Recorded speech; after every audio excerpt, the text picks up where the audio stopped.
धरणग्रस्त भजनी कुटुंबाची परिस्थिती आपण कल्पनाही करू शकणार नाही अशी आहे।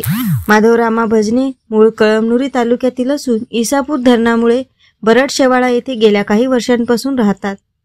उदरनिर्वाहास रोजमजुरीसाठी तब्येत साथ देत नसल्याने शेळी राखणीचे हलके काम करतात। आई वडील वयोवृद्ध असल्याने कुटुंब चालविण्यासाठी पत्नी रोजमजुरी करते।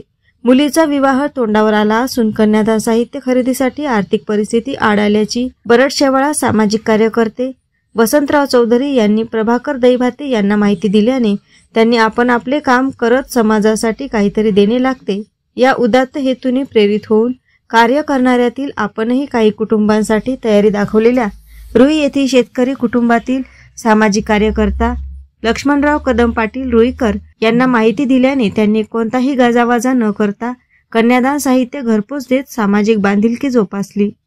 घरी आलेले साहित्य बघून भजनी परिवाराच्या आनंदाला पारावार उरला नव्हता। कन्यादानाची चिंता लक्ष्मणराव कदम पाटील रुईकर यांनी मिटवली। 5 डिसेंबर रोजी होणाऱ्या विवाहासाठी गरजेनुसार आणखी मदतीसाठी दानशूर मंडळींनी समोर येण्याचा यावेळी अनेकांनी मानस व्यक्त केला। यावेळी गावातील प्रतिष्ठित नागरिक भजनी कुटुंब सामाजिक कार्याची आवड असलेली मंडळी उपस्थित होती। एएस न्यूज महाराष्ट्राकरिता नांदेड हदगाव येथून प्रतिनिधी भगवान कदम।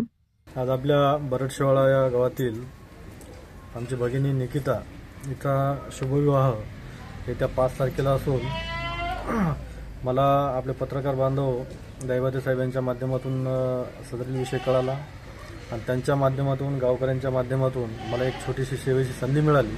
त्याबद्दल मी त्यांचे व सर्वांचे एक आभार व्यक्त करतो। या शुभविवाहाच्या प्रसंगी आपण ज्या समाजात वावरतो, ज्या समाजात आपण जन्माला आलो, त्या समाजाचं काहीतरी सामाजिक देणं लागते म्हणून आमचे मित्र लक्ष्मण कदम पाटील रुईकर यांनी या अत्यंत हलाखीच्या परिस्थितीमध्ये या महागाईच्या दिवसामध्ये मुलीचं लग्न आज ज्याच्या घरी होणार आहे ते एक फुल नाही फुलाची पाकळी म्हणून त्यांची मदत करण्याचा प्रयत्न लक्ष्मणदादांनी केला।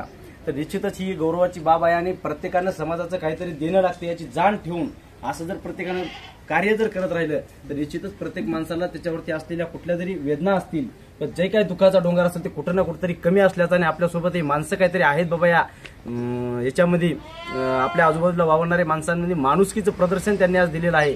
त्याबद्दल मी निश्चित त्यांचं या भागातील एक नागरिक म्हणून त्यांचे आभार मानतो आणि इथून पुढे असेच कार्य कुठल्याही ज्यांच्याकडे थोडंफार आहे त्यांनी ज्यांच्याकडे नाही त्यांना देण्याचा प्रयत्न करावा एवढंच बोलतो।